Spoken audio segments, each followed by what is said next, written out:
The more you focus on helping others succeed, the more you succeed. Today is the 9th of August 2022.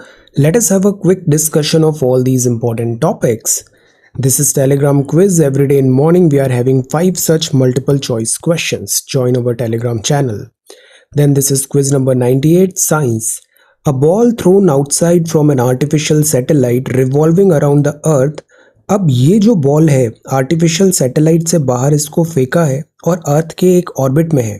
ये अर्थ को same orbit में ही revolve करेगी with the same time period जो satellite का था। Seasonal change is caused by which one of spatial characteristics of Earth's motion? The answer is revolution and axial tilt. The color of star indicates its temperature. The limit beyond which stars suffers internal collapse is called Chandrasekhar limit, and nebula is not a part of solar system. Today's questions are: a systematic record of all economic transactions completed between residents of a country and the rest of the world in a year is known as what? ये क्या economic terminology है? Which of the following is not an argument for protectionism? Which institution is known as soft loan window of World Bank? Which unit of valuation is known as paper gold? TRIPS, trade related aspect of intellectual property rights agreement, is administered by which organization? So these are 5 questions for today. आज की vocabulary है bold. That is, it is a kind of omen for a particular outcome. भविष्यवाणी sort of. Presage या portend या foretell. बंगलर का मतलब होता है गोलमाल करने वाला, a person who habitually bangles things and amateur, incompetent. Inducement का मतलब होता है प्रलोभन, अ थिंग दैट परसुएड्स और influences someone to do something. Gratification means संतुष्टि, pleasure especially when gain from the satisfaction of a desire. Gazillion इसका मतलब है बहुत सारे संख्या में है, अ ह्यूज नंबर और quantity use for like emphasising something, million, thousands, like that. So ये वोकेबुलरी वर्ड्स हैं आज के लिए। If you come across any other important word, write down that word along with its meaning in the comment section down below. This is CSAT. This is the first question and this is the second question. Try to answer these 2 questions. Then this is 9th of August 2022 and आज के सवाल है: Prepare a note on India's performance at recently conducted Commonwealth Games Birmingham. कल हमने answer writing किया था Commonwealth में, Commonwealth as an institution. Now you have to prepare a note on India's performance. India के स्पोर्ट्स पर्सन्स ने excellent performance किया है, medal tally में भी हमारा अच्छा रैंकिंग है। इस पूरे परफॉर्मेंस को कंसोलिडेट करिए इस शॉर्ट नोट में। इसके साथ ही साथ आप ये भी इसका एनालिसिस में लिख सकते हैं क्या बेहतर यहाँ पे हो सकता है, और नेक्स्ट कॉमनवेल्थ गेम्स के लिए हमें जो यहाँ की स्ट्रेंथ है वो कैरी करना है, and what could be the lessons. So try to prepare a very systematic note और इसमें एक व्यू पॉइंट भी डेवलप करिए। स्पोर्ट्स, कॉमनवेल्थ और इंडिया का परफॉर्मेंस इंटरनेशनल अरीना में। Prepare a note on the tribes of India. Discuss constitutional provisions and government initiatives for their welfare. This is again a very important question. Tribes of India पे एक note तैयार करना है। Constitutional provisions और government initiatives क्या है? Let us try to prepare जो बहुत important provisions हैं Constitution में भी और government schemes. Let us try to consolidate them. So these are 2 questions for today. Now let us see your comments. So this is 8th of August 2022. See Cheetah, this is very good. NTCA इसको supervise कर रहा है। Location Sundar, this is really good. Eminalism, and this is Akanksha Daman. Text buoyancy is very important. Ram Naresh, then this is self goal. All India services, ये बड़ा important सवाल था। All India services. Article 50. Then this is DPSP 4th part, very good. Socialist principle, हमने ये सब यहाँ पे consolidate कर लिया, wonderful. Then this is Gautam Ajay, very nice. Public Service Commission पे we have prepared a note, excellent. Then this is Ajay AKG, yes, NCERT we will start. Then this is Anuched 50, Ram Naresh, Sundar, Sameer, Princey, Arvind, Daman, Apurav, Arvind, very good. So ये आपके comments हैं। See NCERT start करेंगे, give me some time. पुरानी NCERT बिल्कुल भी delete नहीं की है, you can go to our website, यहाँ सारा 9th 10th 11th 12th arranged है, इसको बस आर्काइव किया है। न्यू सीरीज अभी स्टार्ट करेंगे तो पुरानी सीरीज भी रहेगा और फिर एक न्यू फ्रेश बिगनिंग भी होगा, but give me some time, otherwise already we are so much बर्डन्ड।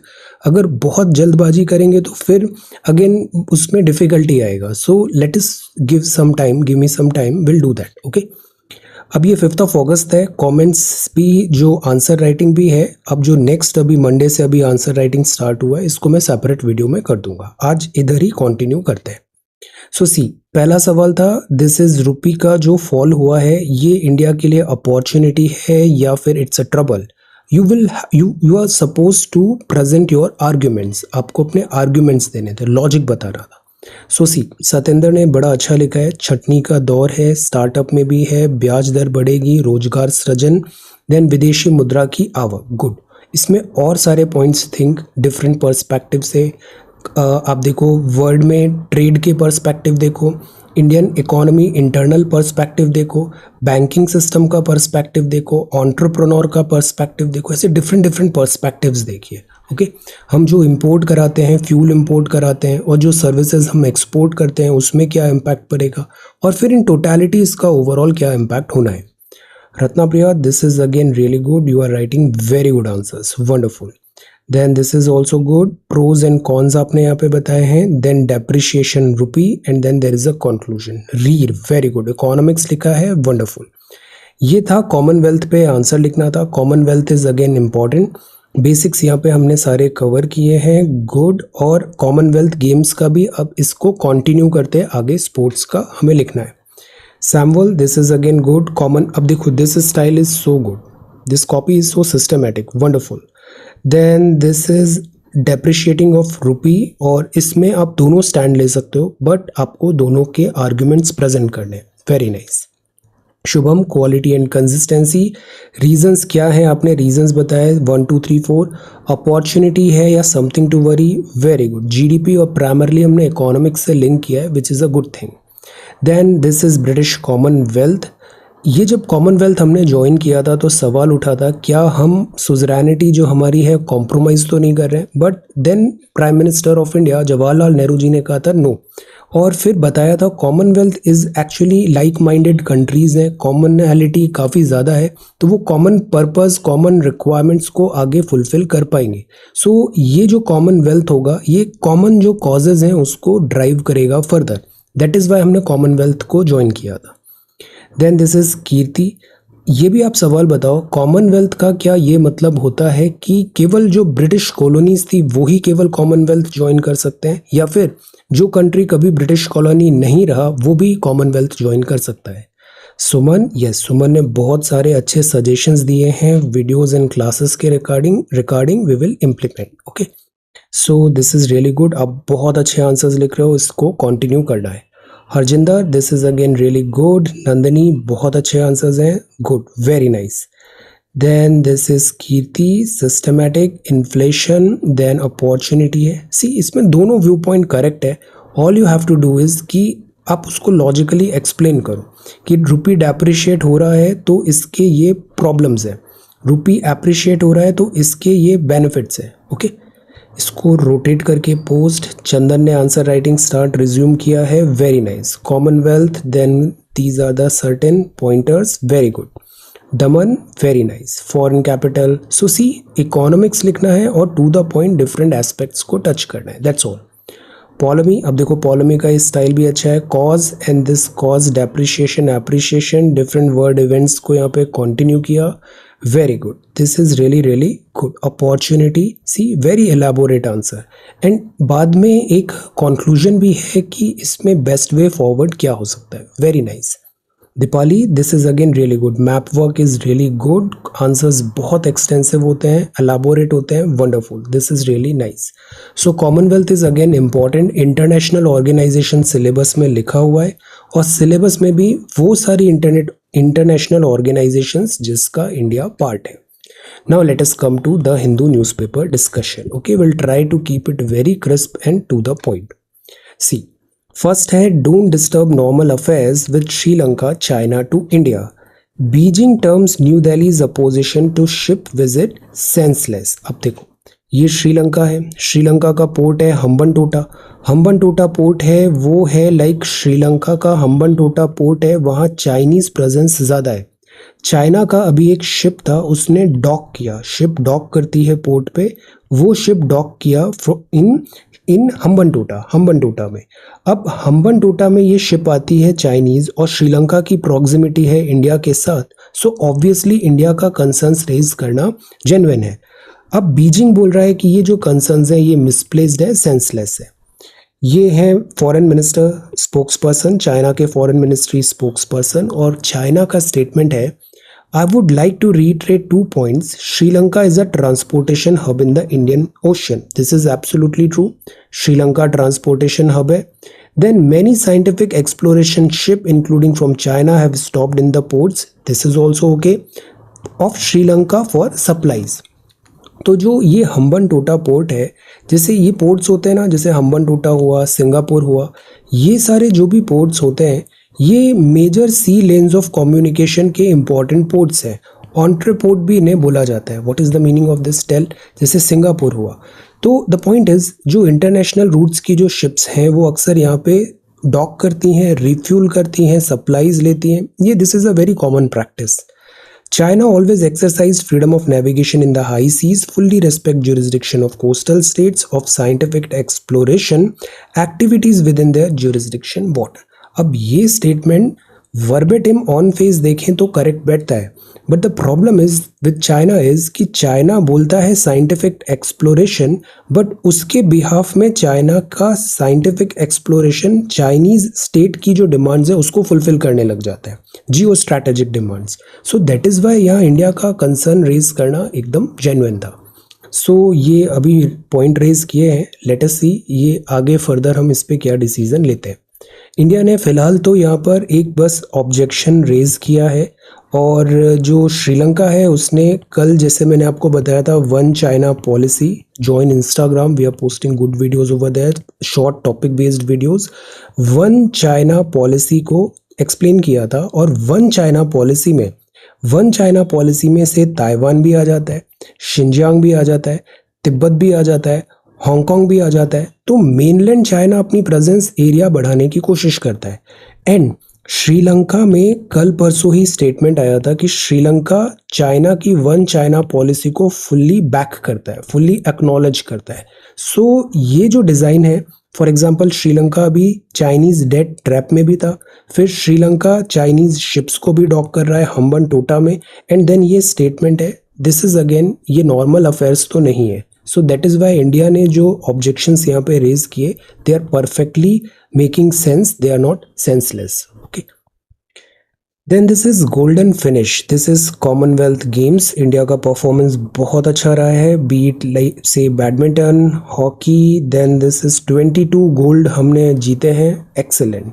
सो इस पे हमें एक नोट तैयार करना है, इम्पॉर्टेंट प्लेयर्स जैसे लक्ष्य, चिराग, देन पीवी संधू, इन पे एक इम्पॉर्टेंट नोट प्रिपेयर करिए, और स्पोर्ट्स को हम आगे और कैसे फर्दर कर सकते हैं इन चीज़ों पे एक बहुत अच्छा आंसर प्रिपेयर करिए। Panel bats for equality in child's guardianship. अब see, child, mother and father जो होते हैं दोनों के इक्वल राइट्स होने चाहिए जब बात आती है गार्डियनशिप का। तो the point is, Hindu minority and guardianship act HMGA 1956 है, ये डिस्क्रिमिनेट करता है अगेंस्ट विमेन जब बच्चे की गार्डियनशिप की बात है। तो पार्लियामेंट्री पैनल ने रिकमेंड किया है इस HMGA में हमें चेंजेस लाने चाहिए। Hindu minority and guardianship act of 1956, ये जो एक्ट है ये जॉइंट गार्डियनशिप का प्रोविज़न प्रोवाइड नहीं करता है। इन केस सेपरेशन हो रहा है मदर एंड फादर में, तो जॉइंट गार्डियनशिप का यहाँ पे वो रिकग्निशन नहीं दे रहा है। And it does not recognize mother as the guardian of the minor legitimate child unless the father is deceased or is found unfit. तो पहला प्रायोरिटी यहाँ पे फादर को दिया जा रहा है for guardianship, not mother.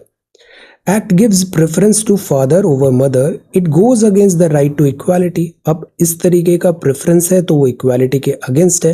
Right against discrimination है जो आर्टिकल 14 एंड 15 में दिया हुआ है। सो दैट इज वाई इस पे चैलेंज अभी किया गया है।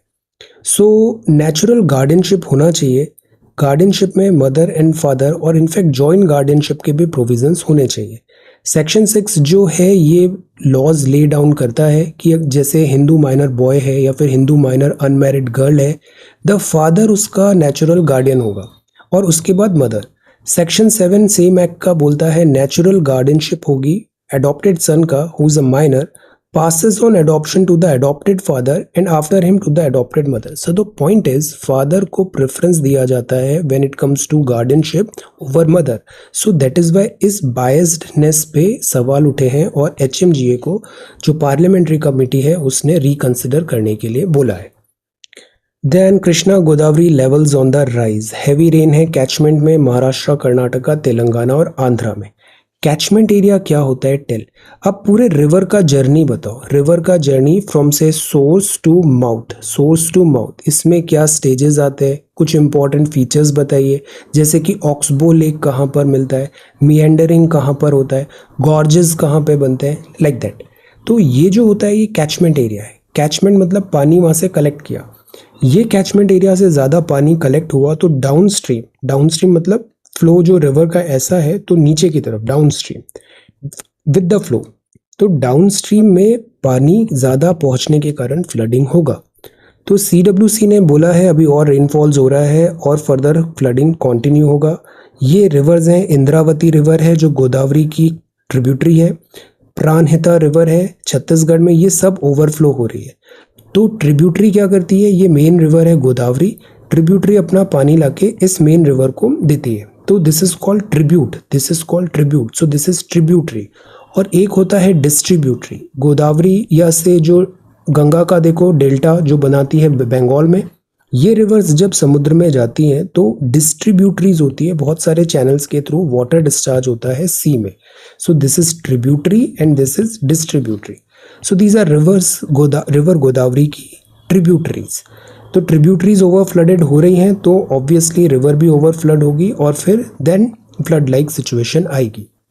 मंजिरा, कदम, पेदावागु और प्राणहिता ये सब ओवरफ्लो हो रही है और पोलावरम प्रोजेक्ट जो है वहाँ पर फोरकास्ट है 6.55 लाख क्यूसेक्स वाटर आएगा और इरिगेशन डिपार्टमेंट ने बोला है और उससे होगा यहाँ पर flood like situation. So levels on the rise.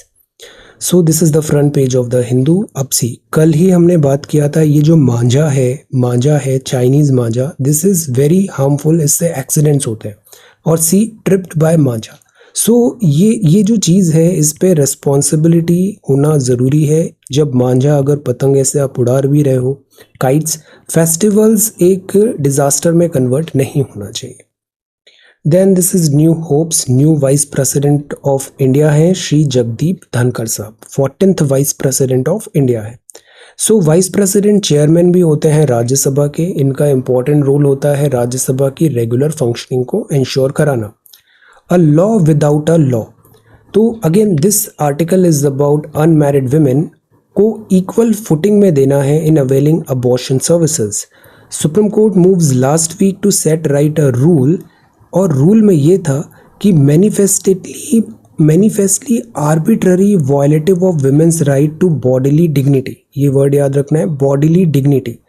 ये फिट होता है concept of justice that is free without prejudice and favour to any person और ग्रुप ऑफ पीपल।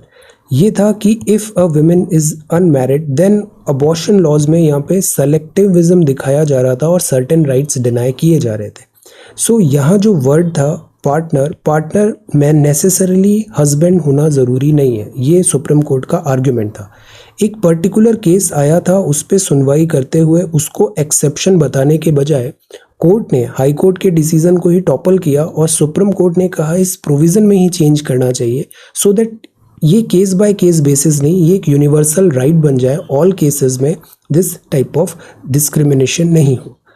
तो जो जजमेंट है, जजमेंट में जो लॉ है, लॉ था उसको साइट किया गया और उसको करेक्ट करने की बात की है।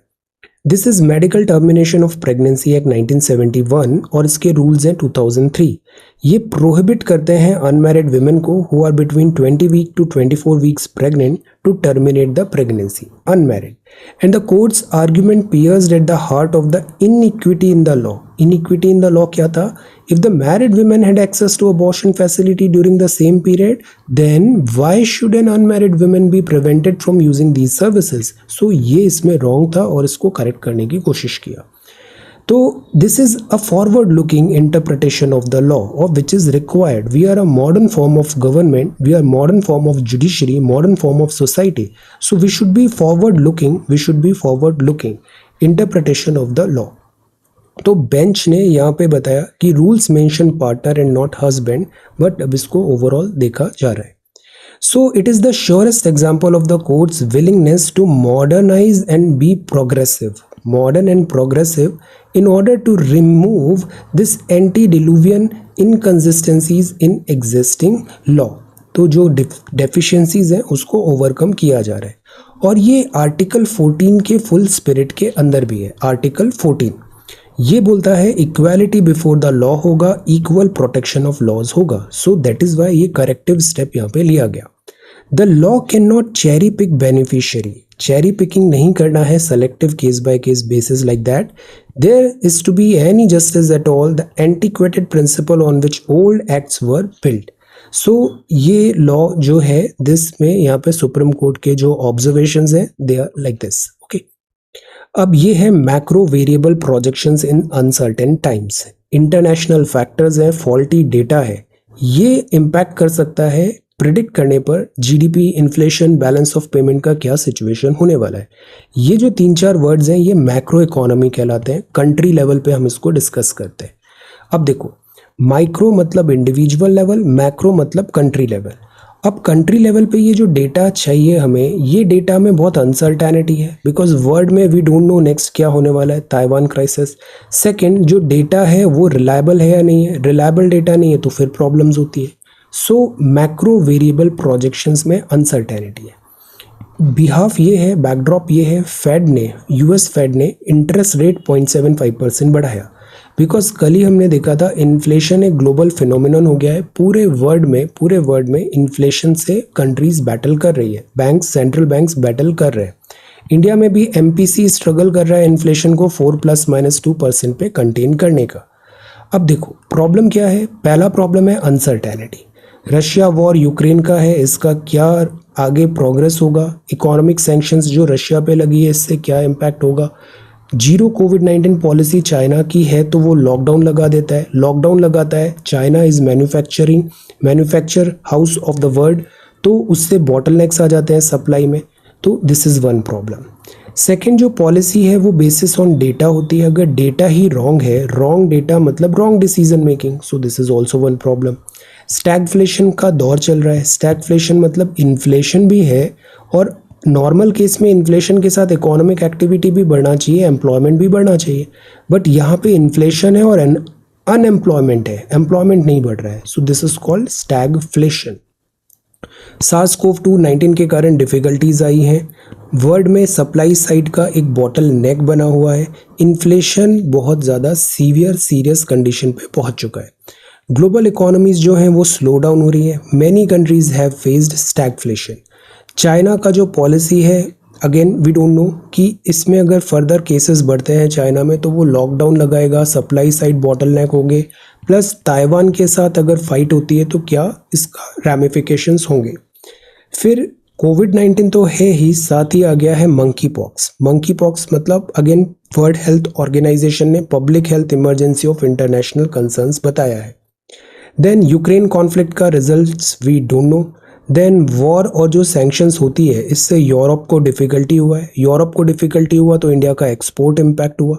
यूएस की इकोनॉमी टेक्निकल रिसेशन पे है. What is the meaning of technical recession? Answer, तो द पॉइंट इज़ श्रीलंका में प्रॉब्लम है, नेपाल में भी प्रॉब्लम है, पाकिस्तान में भी प्रॉब्लम है, रशिया यूक्रेन फाइट कर रहे हैं, यूरोप डिफ़िकल्टी, यूएस डिफ़िकल्टी. अब इस पूरे बैकड्रॉप में इंडिया कैसे आइसोलेट रह सकता है?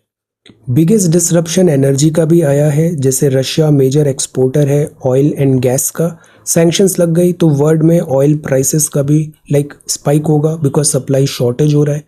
Not only oil, food, fertiliser, metal और सम रेयर अर्थ मिनरल, सभी का यहाँ पे डिफिकल्टी हो रहा है because US, Russia, this Russia and Ukraine crisis. New cold war type situation बन रही है और इसमें भी वर्ल्ड डिवाइडेड होता है दो हाफ्स में, और फिर again power play and then difficulty हो सकती है इंडिया को, जो यूजुअली प्रेफर करता है नॉन अलाइनमेंट मूवमेंट, मतलब इंडिपेंडेंट रहना। अब जो डेटा है उसका फेथफुलनेस कितना है, this is again a question. Consumer price index जो है वो अगर ज़्यादा रहता है तो पॉवर्टी क्या होता है, एक मार्जिनल पॉवर्टी होता है, border line poverty. Continuously inflation ज़्यादा है तो पीपल जो होते हैं वो प्रोडक्ट पॉवर्टी लाइन के जस्ट ऊपर है, वो पुश हो जाते हैं पॉवर्टी लाइन पे। So this is also one thing.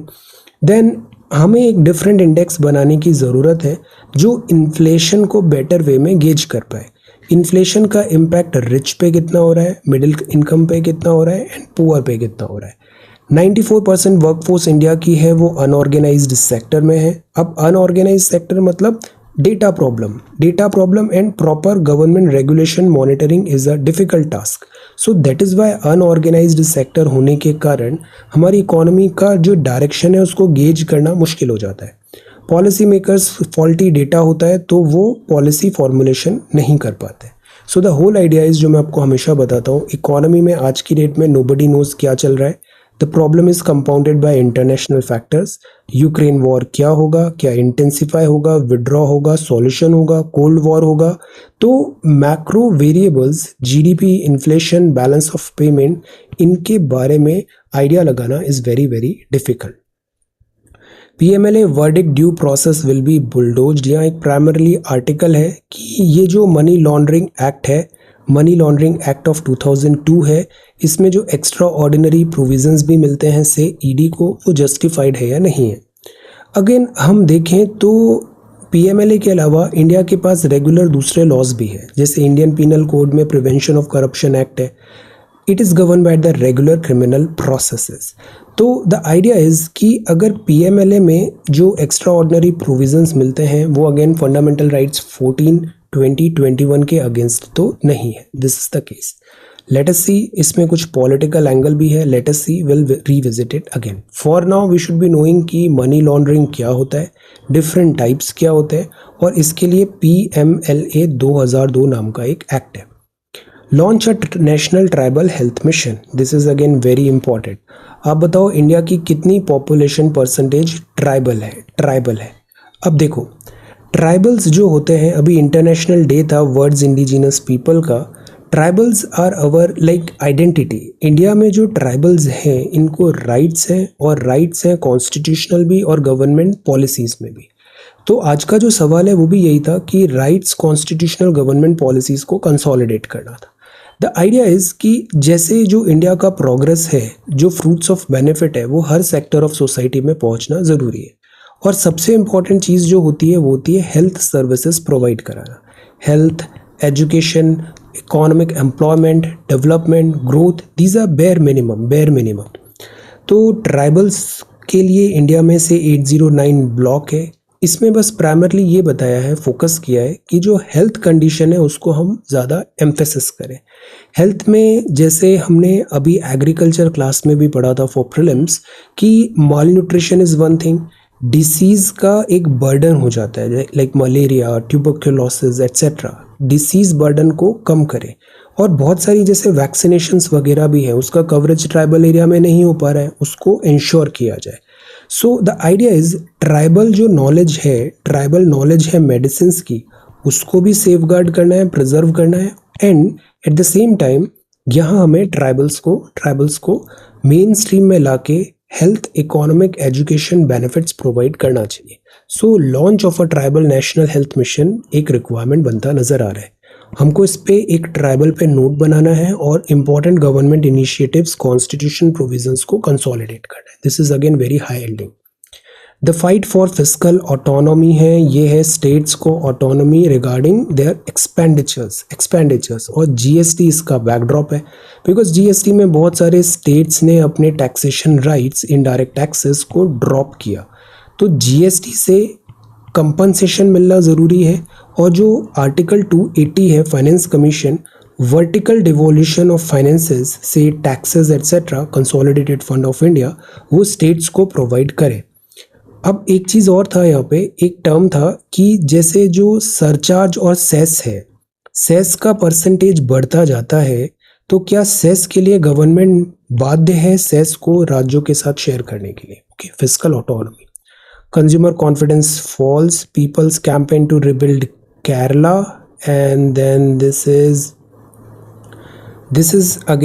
Is US armies begin special exercise. ये 13th एडिशन है, exercise Vajra Prahar special force training school Himachal में ये एक्सरसाइज हो रही है। So this is a joint mission. Indian army indigenous drones की बात कर रहा है, ड्रोन फेडरेशन ऑफ इंडिया के साथ एमओयू साइन हुआ, और प्रमोट रिसर्च डेवलपमेंट टेस्टिंग सारा होगा ड्रोन का, बिकॉज आर्मी भी क्या चाह रही है, टेक्नोलॉजिकली मॉडर्नाइज होना चाहती है, मॉडर्न आर्मी। एंड जो ड्रोन्स हैं, यूएवी है, अनमैन्ड एरियल व्हीकल, ये एक बहुत बड़े फोर्स मल्टीप्लायर है आर्मी के ऑपरेशंस में, डिफेंस फोर्स के ऑपरेशंस में। Monsoon session comes to a close, Rajya Sabha bids farewell to Venkaiah Naidu sahab, vice president of India. Agnipath NPR raised during zero hour. ये जो जीरो आवर होता है, इस पे एक शॉर्ट नोट तैयार करिए। What is zero hour? What is zero hour? क्या ये पार्लियामेंट में लिखा है, प्रोसीजर में, कॉन्स्टिट्यूशन में, आर्टिकल में? व्हाट इज जीरो आवर और इसका सिग्निफिकेंस क्या है, zero hour? Then 24 score 100% in JEE mains, wonderful. Ukraine में ह्यूमैनिटेरियन एड इंडिया सेंड कर रहा है। फेक करेंसी नोट्स 80% डिक्लाइन हुआ, this is some relief counterfeiting of currency, NIA ने ये न्यूज़ दिया हुआ है। ऑयल कंपनी का प्रॉफिट डबल हुआ ऑयल प्राइस राइज होने पर। चाइना मिलिट्री न्यू ताइवान पे दिस ड्रिल कर रही है। सीज फायर है, Israel militants takes effect in Gaza Strip, Gaza इधर है और वेस्ट बैंक टुवर्ड्स ईस्ट है, this is West Bank and this is Gaza. Kremlin ने अक्यूज किया यूक्रेन को for shelling atomic power plant. एक चेरनोबिल डिजास्टर हुआ था, Chernobyl disaster again Ukraine. US Senate adopts climate health bill, bridge on fire, this is wooden bridge.